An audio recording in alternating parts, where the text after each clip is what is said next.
जय श्री कृष्णा। कैसे हैं आप लोग फ्रेंड्स? आज की चर्चा जो होने जा रही है बेहद महत्वपूर्ण होने जा रही है।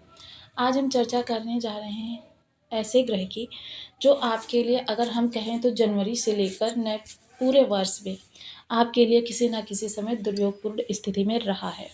और इसने अपने साथ में कई सारे ग्रहों को भी दुर्योगजनक स्थिति में लगा कर रखा है, क्योंकि देखिए जैसे कि हम जानते हैं कि शुरुआत से ही वर्ष के आप सुनते आ रहे हैं कि शनि ने आपके लिए ऐसा करेंगे, आपके लिए राहु ऐसा करेंगे, लेकिन आपके लिए स्थितियाँ बढ़ी तो चीज़ जो कि मुझे आपके कमेंट के माध्यम से पता चलता रहता है, स्थितियाँ बढ़ी लेकिन उतनी ज़्यादा नहीं बढ़ी जितनी ज़्यादा एक्सपेक्टेशन थी। ऐसा क्यों होता है?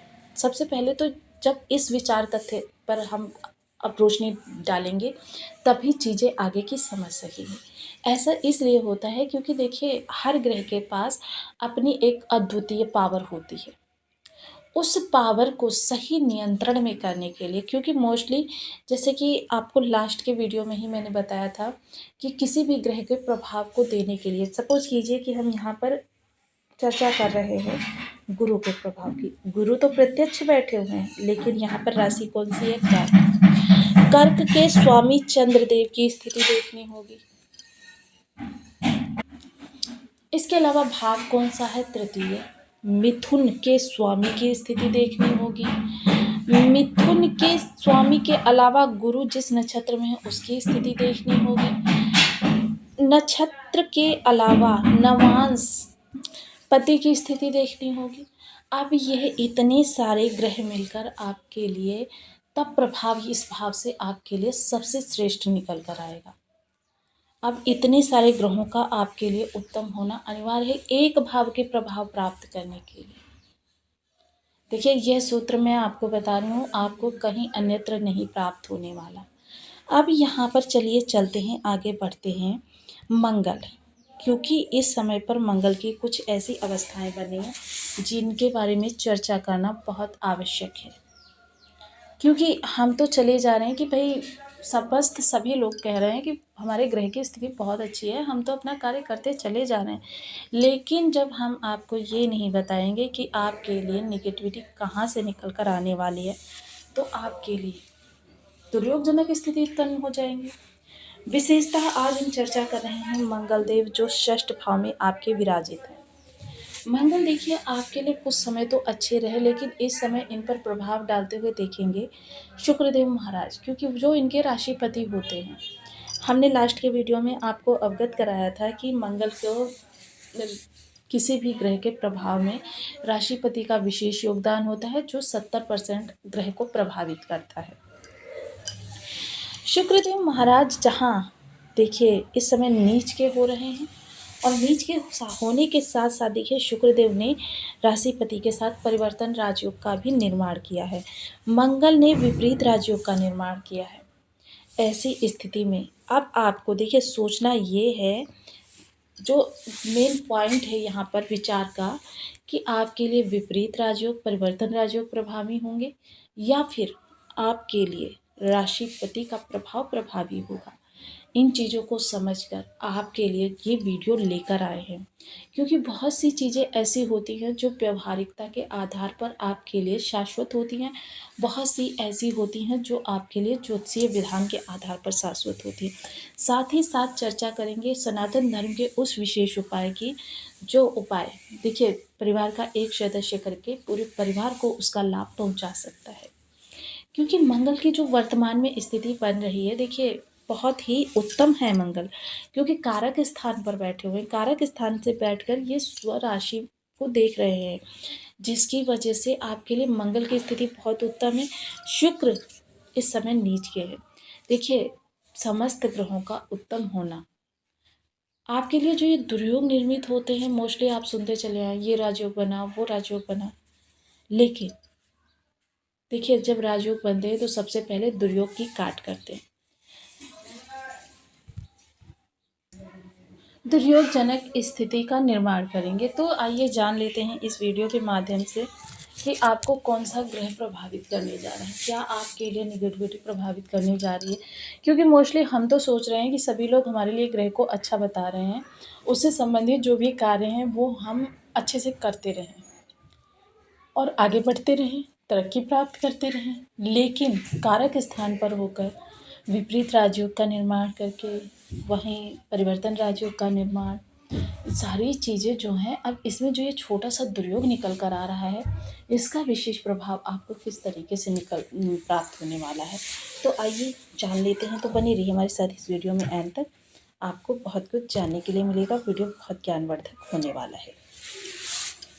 यदि आपके लग्न में 2 नंबर बना हुआ है तो राशिफल आपके लिए, यदि कुंडली में कहीं भी चंद्रमा के साथ 2 नंबर बना हुआ है तो राशिफल आपके लिए, कुंडली ना होने की स्थिति में आप इसे नाम राशि से भी देख सकते हैं। यदि अभी तक आपने अपने इस चैनल को सब्सक्राइब नहीं किया है तो प्लीज़ सब्सक्राइब कर लीजिए, वीडियो को लाइक कर दीजिए, चैनल को शेयर कर दीजिए। इससे होगा क्या कि हमारे आने वाले हर वीडियो की नोटिफिकेशन मिल सकेगी आपको सबसे पहले। एक प्यारा सा कमेंट करना बिल्कुल ना भूलें। कमेंट से हमें बहुत मोटिवेशन मिलता है, हौसला मिलता है और ये पता चलता है कि आप और क्या जानना चाहते हैं। मंगल जो कि षष्ठ भाव के कारक होते हैं, और षष्ठ भाव में आपकी राशि पड़ती है तुला, जो कि शुक्र की धन कारक राशि है। आप शुक्र का देखिए इस समय पर नीच का होना विशेषतः आपके लग्न को भी प्रभावित करेगा, और लग्न को प्रभावित करने का विशेष कारण ये भी होगा कि मंगल का अष्टम दृष्टि होगी।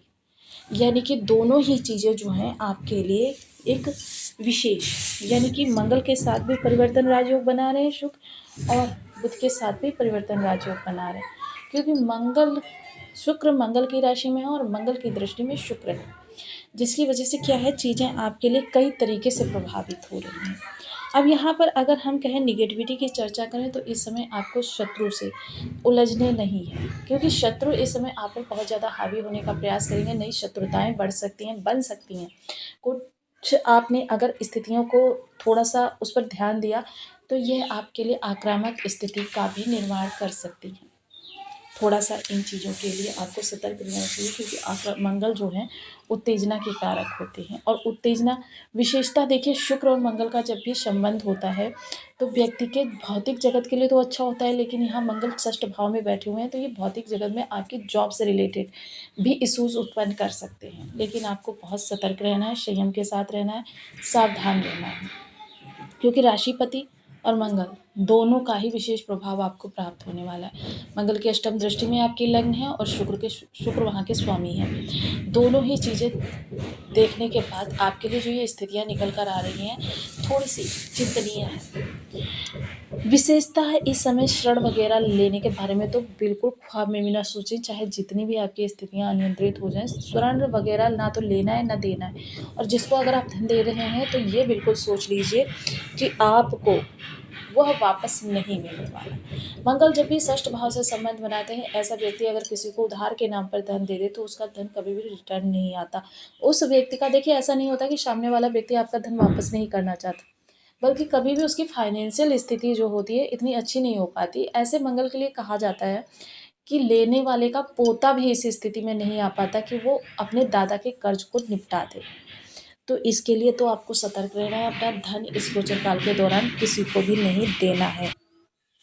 साथ ही साथ देखिए, जॉब रिलेटेड अगर आपके सामने कोई इश्यूज आ रहे हैं तो आपको इस समय सावधान रहना है। कंपटीटर से देखिए सहज भाव से अपने कार्य को करते रहिए, लेकिन कंपटीटर से किसी भी प्रकार से आपको उलझना नहीं है। अगर आप कंपटीटर से किसी भी तरीके से उलझ जाते हैं तो फिर आपके लिए स्थितियां जो हैं वो काफ़ी ज़्यादा निराशाजनक हो सकती हैं।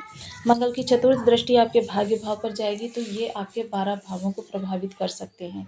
तो इसके लिए देखिए इस गोचर काल के दौरान संयम, धैर्य, और हालांकि देखिए ये गोचर काल कुछ ही समय के लिए है, उसके बाद मंगल देव अपना राशि परिवर्तन करने जा रहे हैं, तब आपके लिए राहत की सांस उत्पन्न होगी। ये मंगल देखिए सिर्फ 7 से 8 दिन आपको प्रभावित करेंगे। बस इतना समय आपको अपने क्रोध पर नियंत्रण रखना है, संयम को परखना है और धैर्य का पालन करना है। इन चीज़ों को अगर आप अपने जीवन में उतार लेंगे तो फिर ये सारे जो दुर्योग आपके बन रहे हैं ये समाप्त हो जाएंगे। सप्तम दृष्टि सीधे द्वादश भाव पर जा रही है, तो इस दौरान विदेश संबंधी कार्यों को थोड़े समय के लिए रोक दीजिए। फाइनेंशियल जो कुछ आपके कह सकते हैं ना निवेश वगैरह सोच रहे थे, उनको इस गोचर काल के दौरान ना करें। कीमती चीज़ों को लेकर बहुत सतर्क रहें, बहुत ज़्यादा कैश लेकर चलने से बचें। ये सारी चीज़ें, ऑनलाइन फ्रॉड वगैरह, अगर आप किसी ऑनलाइन चीज़ से जुड़े हुए हैं, जहाँ पर धन का लेन-देन करते हैं, उससे बच कर रहें। बाकी देखिए मंगल जो हैं आजकल बहुत सी कुंडलियों में हमें खराब क्यों प्राप्त होते हैं, मोस्टली राहु की तरीके से मंगल की स्थिति हो गई है। जैसे राहु जब 1 लाख कुंडलियाँ देखें, तब जाकर अच्छे प्राप्त होते हैं। क्या कभी आपने विचार किया है कि आज से बहुत समय पहले चले जाइए, हमारे सनातन धर्म में एक परिवार में 100-100 लोग रहते थे। उसमें बहुत सारे पुरुष होते थे, बहुत सारी महिलाएँ होती थी और बहुत सारे बच्चे होते थे। लेकिन कभी भी कोई विवाद नहीं होता था, सब हँसी-खुशी पूरा जीवन अपने एक ही घर में बिताते थे, एक-दूसरे के साथ में प्रेम से। तो ऐसा क्यों होता था? आजकल ये पारिवारिक विघटन सिर्फ़ पति-पत्नी और बच्चे हैं, फिर भी रोज़ लड़ाई, झगड़ा, ईगो, अहंकार, टकराव, ये मंगल के कारण है। क्योंकि ये पारिवारिक विघटन का सबसे बड़ा प्रत्यक्ष प्रमाण है, मंगल खराब है आपके। तो इस मंगल को हम किस तरीके से देखिए रसोई घर वो स्थान होता है जो मंगल का होता है, क्षेत्र होता है मंगल का। वहीं से सारी ऊर्जा मंगल की निकलती है कि आपको पॉजिटिव प्राप्त होगी या नेगेटिव प्राप्त होगी। आजकल जो ये नित नई धातु आती चली जा रही हैं, उनके हम बर्तन प्रयोग करते चले जा रहे हैं। ये धातु जो होती हैं, ये हमारे ग्रहों को बहुत ज़्यादा खराब कर देती हैं। अब ऐसी स्थिति में देखिए जो ये ग्रह हैं हमको किस तरीके से प्रभावित करते हैं। अब पुराने ज़माने में राजा महाराजा जो होते थे उनके यहाँ कुकिंग जो होती थी वो पीतल के बर्तनों में होती थी, लोहे के बर्तनों में होती थी। सर्विंग जो होती थी वो सोने चांदी के बर्तनों में होती थी। सामान्य वर्ग की अगर हम चर्चा करें जैसे हम और आप हैं, तो इनके यहाँ क्या होता था पीतल के बर्तनों में ही कुकिंग होती थी, पीतल के बर्तनों में ही सर्विंग होती थी। आप देखिए ये जो आजकल नई-नई धातु आ रही हैं, ये मोस्टली क्या होता है हमारे मंगल को ख़राब करती हैं, हमारे बुध को ख़राब करती हैं, राहु को और ज़्यादा उत्तेजित करती हैं। जैसे प्लास्टिक है ये खराब बुध है। अब जब बुध ही खराब हो गया तो फिर जीवन में और आगे हम जाने की कल्पना क्या कर सकते हैं। बर्तन ये नए प्रयोग कर रहे हैं हमारा मंगल खराब है। लोहे के बर्तनों का प्रयोग ना के बराबर कर दिया, अब स्टील की कढ़ाई प्रयोग करने लगे हैं, स्टील का तवा यूज़ करने लगे हैं। ये शनि को हटा दिया हमने अपनी लाइफ से। फिर हम उत्थान की कामना किस तरीके से कर सकते हैं, ग्रहों के हमें पॉजिटिव